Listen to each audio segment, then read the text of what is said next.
Hermansson versus Curtis. Guys, what'd you make of that? I didn't have a problem with it at all. I wasn't as excited about it. It was a letdown. It was a short notice fight, but that goes for both guys. It's not just for Curtis. Curtis is in shape. He's training. This is what he does. He's a professional. Maybe Jack sure had a better idea in terms of, okay, here's the day I need to make weight. Here's the day I need to compete. But the reality is both guys got thrown off. That was not the kind of fight that Jack was planning for. Curtis gets to slide into it, doesn't have to deal with all the emotions and the ups and downs. I'm only sharing for you. Yes, I'm sure that tips a little bit towards Jack, but in fairness, this was a wash. This was a short-minute fight for both of them.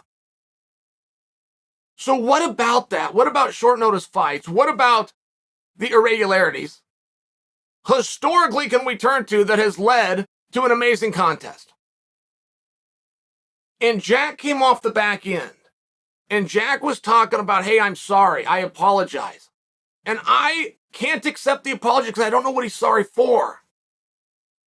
I believe it was for action, or in this case, inaction. I believe. But is that something that's your fault? I mean, if you got two guys in there fighting, how would it lend that one of them, who, by the way, did a better job than the other guy did because he got his hand raised, but was the fault for it? And possibly there's an answer. Possibly Jack can tell us. Possibly Jack was not engaging. He didn't go that far. He didn't say those things. And I would tell you as I sit here before you right now, that was a tough contest and that was a meaningful contest. Beautiful placement on the card. Right, it checks all these boxes. And when I look back at that night, and that night was only 3 days ago, but when I look back on that night, I look back on it very positively. I had a lot of fun. That was a really good card. I thought that British crowd, I mean, that is something special. It is a very special place to go and do combat, whether you're boxing or you're doing MMA. And as I look back, I just have fond thoughts about it. But Jack apologized. So what is it that I missed? The difference, guys, from having a technical fight versus a boring fight. The difference, guys, in having a strategic contest as opposed to a boring fight. The difference in sticking to your game plan as opposed to having a boring fight is one thing. It's the apology. The crowd of drunken spectators is always going to defer to the professional. And they might cheer him and they might boo him. They might not make it obvious. They're always going to respect and defer to the professional. So when the professional comes out and says, I did something wrong, I held back, I took something from you, they will believe you. They expect you to be the expert in the room. And I will tell you, I made this mistake one time. I'm not coming here giving Jack a hard time. I'm coming in just talking about what happened. Because Jack is a gentleman, he comes across as a very nice guy. But that was a very hard fight, right? Curtis is a pain in the ass for anybody, let alone on short notice, let alone the match that you weren't prepared for, let alone fighting in front of that crowd. There was a lot there, and Jack did a very good job. I'll also share for you, Jack does his best work on the ground. On the ground, on top, specifically, one place he never found himself.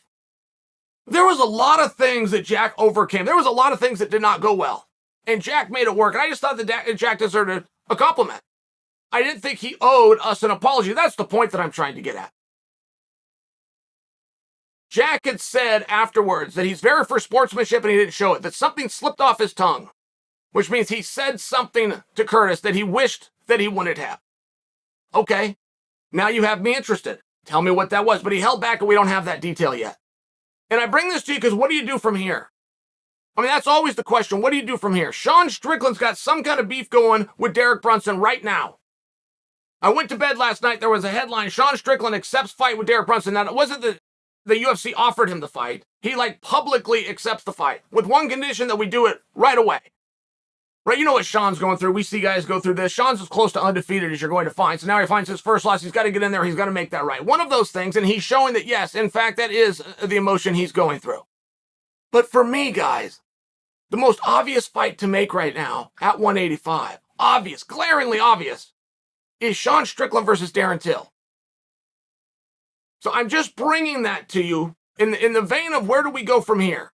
What's going to happen next? Now, Brunson versus Strickland does work, but I'm offering for you that before we run in that direction, take a good look at Darren. Where is Darren? And if you look at the X's and O's, you look at the matchups, not to mention you look at recent records and everything that would be on the line, it really does appear to me that's the fight to make. So consider then kick that around just a little bit. But when Jack comes out and Jack offers us an apology, and when I told you that I understood this, guys, I had a fight. It's a very good fight. It's a very exciting fight. There wasn't a whole lot that I could do. It was rinse and repeat. It's one of these situations. I got on top a lot. I pushed him into the fence a lot. I was striking. I was pounding. I mean, just by example, if you get on top, 15-minute fight, you spend 13 and a half minutes on top, and the referee never breaks you a single time, never brings you to your feet, or even gives you a warning, something is going well. There's some kind of a positiveness there. And when I came out of the ring, I apologized to Joe Silva. I have never in my life apologized, and it was just a natural thing that came out of my mouth. Hey, Joe, sorry. Whatever my point was, or whatever it was I was apologizing for, which, swear to goodness, I can't remember even to right now. On my next fight, I was demoted, and I was on the undercard. And I'm fighting the number 2 ranked guy in the world. I'm not fighting him on television. So my managers asked Joe, hey, what happened here? And Joe said, Chael's last fight was dull. My manager says, it was? Nobody's ever said that. And Joe said, well, Chael did. He even apologized to me after the fight.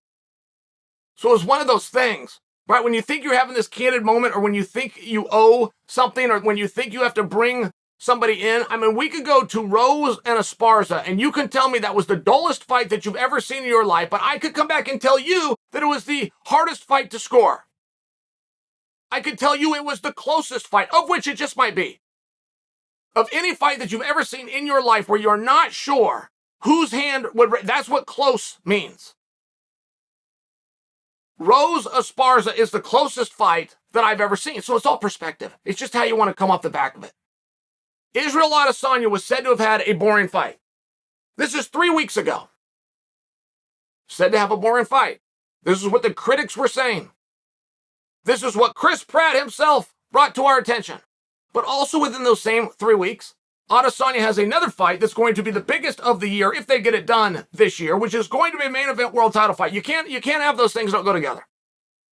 So what was it that Izzy was able to do, and how was Izzy able to package this and shove this back in everyone's face to the point that he moves right into a main event world title fight in the biggest and most sought-after fight of his career? But Jack's out there giving an apology, and I'm just wondering for what. One of the first times that I saw this, guys, I was a corner man. This was a big thrill for me at this point in my life, but I got to corner Matt Lindland as he took on Phil Baroni. When we came out of that fight, there was a narrative throughout our industry about how boring Matt Lindland was, but there was also a narrative that was created, all because of this fight, about how exciting Phil was. Now, I agree. Phil's really fun to watch, and he was really fun to watch in that fight, but I have never understood how two guys could go out and fight. Matt and Phil could fight each other. Matt comes out of it boring, Phil comes out of it exciting. I remember the night that Anderson Silva fought Damian Maia, and how boring and X, Y, and Z that Anderson was. But Maia, who lost the fight, absolutely nothing. Never took a bump, never took a lump. I get confused in that just a little bit. I'm not sure how you reconcile those things together. And I bring this to your attention because it is Jack's job. It is Jack's job to set this narrative. It's Jack's job to say what happened. And if the opponent had a good game plan, if the opponent had a threat, he had some kind of a weapon that you did not know about, and in the heat of battle, you're not prepared to defend against. Those are good reasons to be timid. Those are good reasons to stay back. Those are good reasons to have to use your speed, stay on the outside, flick a jab. That's also very interesting for the audience. Oh, I didn't notice that. Oh gosh, his hook was trying to catch you. Oh, he caught you in the second round and it really hurt and you had to recover. Those things are interesting, but if that is what happened, you got to tell them. You got to tell the audience. Here's what happened. Here's what drug that on. Here's what stopped me from being able to wrestle. Here's what made me stay on the outside. It's your job to make that interesting. And generally, those reasons are pretty compelling. When something happens between two fighters that weren't expected to be in there with each other, two of the nicest guys, Errol Hawani referred to them on Twitter as benches. Errol's called me a mensch before. It's a big compliment. It's the word that he uses to call them both menches, and now all of a sudden they're yelling at one another because something slipped off the tongue of Jack. I'm only bringing this to you. Be careful who you apologize to. Be careful saying sorry. Be careful admitting fault. I did it once. I slid down the card. I'm only speaking from experience. The audience will defer to you. You're the expert. So tell them what their lying eyes couldn't see.